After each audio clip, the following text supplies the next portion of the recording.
पाठशाला में अगला चैप्टर जिसमें आपको बताऊंगा ईरान पर कुछ घंटे बाद होना था बड़ा हमला। ट्रंप ने अचानक क्यों रोक दिए फाइटर जेट्स? 80 दिन में जंग न जीत पाए तो 3 दिन में क्या कर लेंगे ट्रंप? ईरान पर हमला टालने के पीछे क्या है पूरा खेल? खामेनेई की मौत का बदला लेगा ईरान? ट्रंप का डेथ वारंट निकालने की तैयारी, 500 करोड़ रुपए का इनाम मिलेगा क्या? डोनाल्ड ट्रंप पिछले कुछ दिनों से ऐसी बातें कर रहे थे कि पूरी दुनिया को लगने लग गया था कि ईरान पर बहुत बड़ा हमला होने वाला है। अमेरिका की तैयारियां, इजराइल के तेवरों और ईरान के सख्त रवैये से तो यही लग रहा था कि युद्ध दूसरे फेज में जा रहा है और इस बार ऐसा भीषण युद्ध होगा जो दुनिया ने देखा नहीं होगा। लेकिन ट्रंप ने एक बार फिर दुनिया को चौंका दिया। डोनाल्ड ट्रंप ने ईरान पर हमले को रोकने की बात कही। देखिए गजब है, कभी कहते कि हमला करेंगे, मिटा देंगे सब कुछ, लेकिन अचानक से ट्रंप पलट जाते। 2-3 दिन के लिए हमले नहीं करेंगे, यह ट्रंप ने कह दिया। ईरान के साथ बड़ी बातचीत का दावा भी किया जा रहा है, लेकिन ऐसा नहीं होने पर 2-3 दिन में बड़े हमले की धमकी भी दी जाए। ट्रंप ने हमले को तब रोका है जब यह समझा जा रहा था कि ईरान पर फिर से हमले का पूरा प्लान तैयार हो चुका है, लेकिन हमले के कुछ घंटे पहले कतर, सऊदी अरब और यूएई के कहने पर इसे टाल दिया गया। ट्रंप कह रहे हैं कि गंभीर बातचीत चल रही है, लेकिन इसके साथ ही यह भी कहा जा रहा है कि अगर ईरान ने समझौता नहीं किया तो पूर्ण विनाश हो सकता है। अब अचानक उनका मन बदल लेना कई बड़े सवाल खड़े कर रहा है कि क्या अमेरिका इस युद्ध में बैकफुट पर आ गया है या फिर उसका प्लान कुछ और था और कुछ और वो करने वाले थे, अभी कुछ और बता रहे थे। आज आपको यह भी बताऊंगा कि उनका प्लान क्या था। ऐसा नहीं है कि डोनाल्ड ट्रंप पहली बार ऐसी बातें कर रहे हैं। डोनाल्ड ट्रंप ने इतने दिनों में कई बार अल्टीमेटम दिया, फिर उसे आगे बढ़ाया। उन्होंने मार्च में 48 घंटे का अल्टीमेटम दिया था, फिर अप्रैल में 10 दिन और 2 हफ्ते का सीज फायर किया, बाद में सीज फायर को अनिश्चितकाल तक के लिए बढ़ा भी। ऐसे में अब यह सवाल उठ रहा है और पूछा जा रहा है कि अगर 80 दिन में कुछ नहीं कर पाए, कुछ नहीं निकाल पाए, तो अगले 2-3 दिन में ट्रंप अचानक क्या ही गेम प्लान चेंज कर देंगे और क्या कर लेंगे। यह भी दावा किया जा रहा है कि ईरान ट्रंप की हत्या पर इनाम रखने की तैयारी कर रहा है, लेकिन अमेरिका सब्र कर रहा है। आखिर पर्दे के पीछे असली खेल चल क्या रहा है? पिछले 2 दिनों में ट्रंप ऐसा माहौल बना रहे थे कि वो ईरान पर फिर हमला कर देंगे, लेकिन हालात कुछ इस तरह के बने हैं कि धमकी भी गीदड़ भभकी साबित। ट्रंप ने सोशल मीडिया पर पोस्ट किया कि कतर, सऊदी अरब और यूएई ने अनुरोध किया है कि मैं ईरान पर सैन्य हमले को अभी रोक दूं। कभी इनको ये सब देश हमले के लिए रोक देते हैं, कभी ये कुछ वीडियो जारी कर देते हैं। ऐसा कभी देखा है आपने? सोचा है, समझा है? ये हमला कल के लिए तय था, लेकिन अब इस पर गंभीर बातचीत चल रही है। ये सब कौन कह रहा है? डोनाल्ड ट्रंप साहब। इन देशों की राय है कि ऐसा समझौता हो जाए जो सभी को मंजूर हो। समझौते के तहत ईरान के पास कोई भी परमाणु हथियार नहीं होगा, जिसके बाद मैंने निर्देश दिया है कि हम ईरान पर हमला नहीं करें। अब ये आप शर्त तो पहले दिन से रख रहे हैं, लेकिन ईरान कह रहा है इस पर तो बातचीत ही नहीं होगी। इसके साथ ही ट्रंप ने यह भी चेतावनी दी है कि अमेरिकी सेना पूरी तैयारी में, अगर समझौता हुआ तो उन्हें खुशी होगी, लेकिन नहीं हुआ तो ईरान को बारूद का नर्क बनाने के लिए वो तैयार बैठे। सुनिए ट्रंप ने एक बार फिर से क्या कहा। Your post on Truth Social on Iran, and what was the decision that why you didn't attack it? Well, other countries have come to me and they've said we were getting ready to do a very major attack tomorrow. I've put it off for a little while, hopefully maybe forever, but possibly for a little while, because we've had very big discussions with Iran, and we'll see what they amount to. I was asked by Saudi Arabia, Qatar, UAE, and some others if we could put it off for 2 or 3 days, a short period of time, because they think that they are getting very close to making a deal. And if we can do that, where there's no nuclear weapon going into the hands of Iran, I think, and if they're satisfied, we will be probably satisfied also. उधर Iran ने भी अमेरिकी हमले की पूरी तैयारी कर ली थी। IRGC ने तो आम लोगों को भी हमले के लिए तैयार रहने के लिए कह दिया था, उनको भी तैयार करना शुरू कर दिया था। टीवी पर प्रोग्राम के जरिए आम लोगों को AK-47 चलाने की ट्रेनिंग दी जा रही थी। ईरान की महिलाओं को भी बंदूक की ट्रेनिंग दी जा रही थी। इस बीच जब ट्रंप ने हमला टाल दिया तो ईरान के राष्ट्रपति मसूद पेजेश्कियान ने यह कहा है कि बातचीत का मतलब आत्मसमर्पण नहीं है। ईरान अधिकारों की रक्षा के साथ बातचीत में शामिल हुआ है। ईरान ने अमेरिका की 5 शर्तों को मानने से साफ इनकार कर दिया, लेकिन एक ऐसी शर्त रखी है जिसके बाद बातचीत के रास्ते खुल गए। एक रिपोर्ट के मुताबिक ईरान ने शर्त रखी थी कि अमेरिका को प्रोजेक्ट फ्रीडम को रोकना होगा। प्रोजेक्ट फ्रीडम के रुकने के बाद ही ट्रंप के साथ कोई समझौता हो सकता है। अब प्रोजेक्ट फ्रीडम हॉर्मूज में फंसे जहाजों को बचाने के लिए अमेरिका ने शुरू किया। ईरान की शर्त के बाद ट्रंप ने प्रोजेक्ट फ्रीडम को अस्थायी तौर पर रोक दिया है। ट्रंप अभी तक ईरान के साथ डील नहीं कर पाए। ऐसे में एनर्जी क्राइसिस से जूझ रहे देशों ने ईरान से डायरेक्ट डील शुरू कर दी। ईरान के सरकारी टीवी के मुताबिक कई यूरोपीय देशों ने जहाजों के लिए हॉर्मुज स्ट्रेट से गुजरने की अनुमति मांगी है। कई देशों ने अनुमति के लिए जो वहां की सेना है, नौसेना के साथ बातचीत भी शुरू कर दिया है। इससे पहले ईरान, चीन, जापान, पाकिस्तान के जहाजों के गुजरने की अनुमति दे चुका है।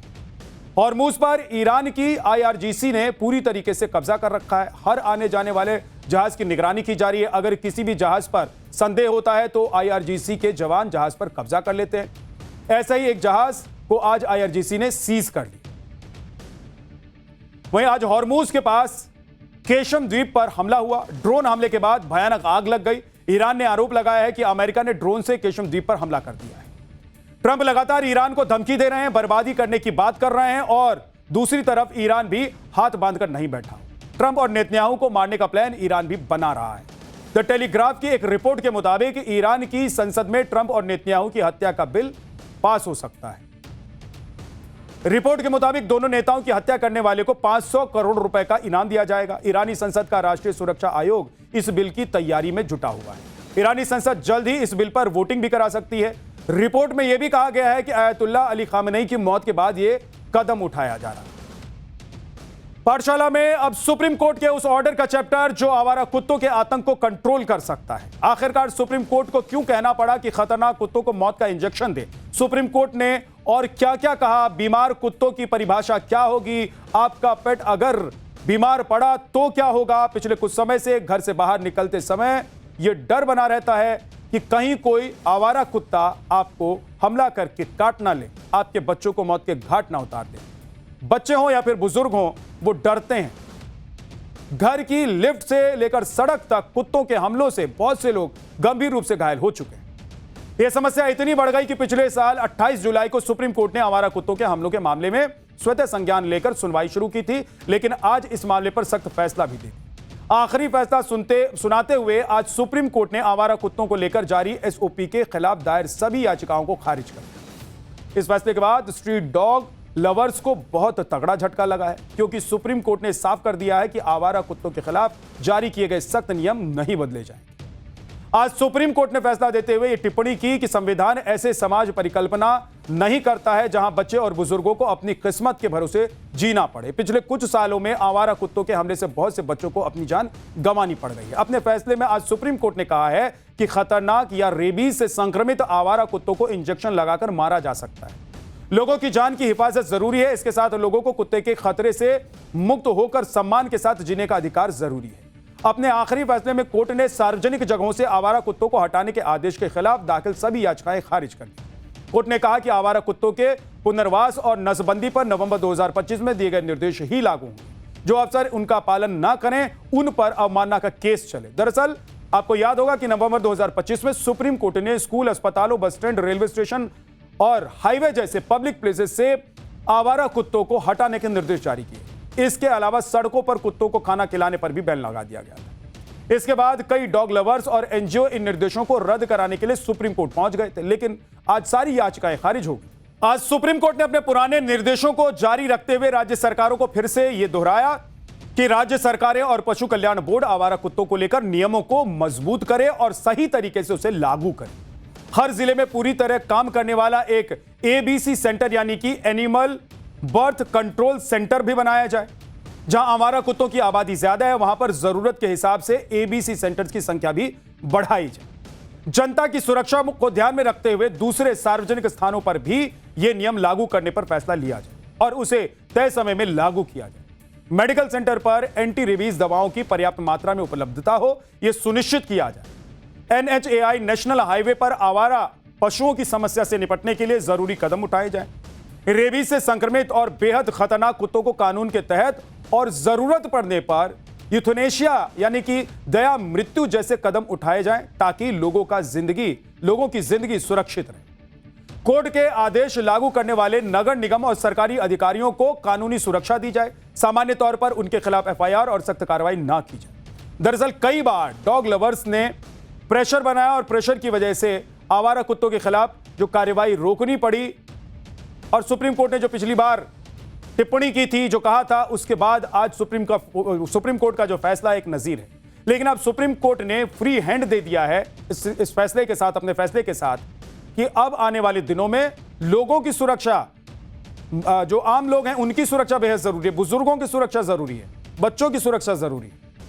आज सुप्रीम कोर्ट ने अपने फैसले में देश के 3 राज्यों में कुत्तों के काटने की घटनाओं का जिक्र भी किया। कोर्ट के पास पिछले कुछ महीनों में हुई ऐसी घटनाओं का पूरा हिसाब किताब भी था। राजस्थान के श्री गंगानगर में एक महीने में कुत्तों के काटने की 1084 घटनाएं सामने आई। तमिलनाडु में 2026 के पहले 4 महीनों में कुत्तों के काटने की लगभग 2 लाख घटनाएं दर्ज की गई। सूरत में एक जर्मन यात्री को कुत्ते ने काट लिया। इस तरह की घटनाओं से विदेशों में छवि खराब होती है और लोग घर से बाहर निकलने से डरते हैं। देश में आवारा कुत्तों की समस्या इतनी विकराल हो चुकी है कि राज्य सरकारों सिस्टम के लिए बहुत बड़ा चैलेंज बन चुका है। सरकारी आंकड़ों के मुताबिक साल 2012 में कुत्तों की संख्या 1 करोड़ 71 लाख थी। 2019 में कुत्तों की संख्या घटकर 1 करोड़ 53 लाख हो गई। लेकिन कुछ स्टडी का दावा है कि आवारा कुत्ते की संख्या देश में 6 करोड़ से ज्यादा है। सरकारी आंकड़ों के मुताबिक 2019 में दिल्ली में 55 से 60 हजार आवारा कुत्ते थे, लेकिन कुछ रिपोर्ट्स में यह संख्या 8 लाख के आसपास बताई गई है। सबसे ज्यादा आवारा कुत्ते यूपी में हैं और इसके बाद उड़ीसा और महाराष्ट्र में सबसे ज्यादा आवारा कुत्तों की संख्या है। देश में आवारा कुत्तों की संख्या और उनके हमले लगातार एक समस्या बनी हुई है। आए दिन इस तरह के वीडियो सामने आते रहते हैं जिसमें आवारा कुत्तों के हमले से सड़कों पर चलते लोग घायल हो जाते हैं। छोटे छोटे बच्चों पर इस तरह के हमलों से हर कोई डरता रहता है। बच्चों को घर से बाहर भेजने से पेरेंट्स डरते रहते हैं, घर वाले डरते रहते हैं। साल 2019 में देश भर में कुत्तों के काटने के मामले 1.5 करोड़ हुए और सबसे ज्यादा मामले उत्तर प्रदेश से सामने आए। 27,52,000 ऐसे केस सामने आए उत्तर प्रदेश। दूसरे नंबर पर तमिलनाडु, जहां पर 20,70,000 केस सामने आए। तीसरे नंबर पर महाराष्ट्र 15,75,000 केस। तो इस तरीके से देश के अगर कई राज्यों को हम देख लें तो लगातार आवारा कुत्ते, उनके काटने या फिर उनकी वजह से घायल होने की इतनी सारी घटनाएं हुई जिससे लोग परेशान होने लगे। भारत में कुछ सालों में कुत्तों के काटने की घटना बहुत बढ़ गई है। इसमें पालतू और आवारा दोनों तरह के कुत्ते शामिल हैं। भारत में हर साल 1 करोड़ 70 लाख कुत्ते काटने की घटना होती है। इसमें 18,000 से 20,000 लोगों की मौत हो जाती है और मारे गए लोगों में सबसे ज्यादा संख्या 15 साल से कम उम्र के बच्चों की है। आवारा कुत्तों की वजह से रेबीज जैसी गंभीर बीमारी हो जाती है, जो कुत्तों के काटने से मौत का सबसे बड़ा कारण होता है। एक रिपोर्ट के मुताबिक दिल्ली में बीते कुछ महीने में 70% कुत्तों के काटने की घटनाएं बढ़ चुकी हैं। इसमें पालतू और आवारा कुत्ते दोनों तरह की घटनाएं शामिल हैं। अब उम्मीद की जा रही है कि अगर राज्य सरकारों और नगर निगम ने सुप्रीम कोर्ट के आदेश पर ठीक से काम किया तो लोगों पर हमले की घटनाओं में कुछ कमी जरूर आएगी।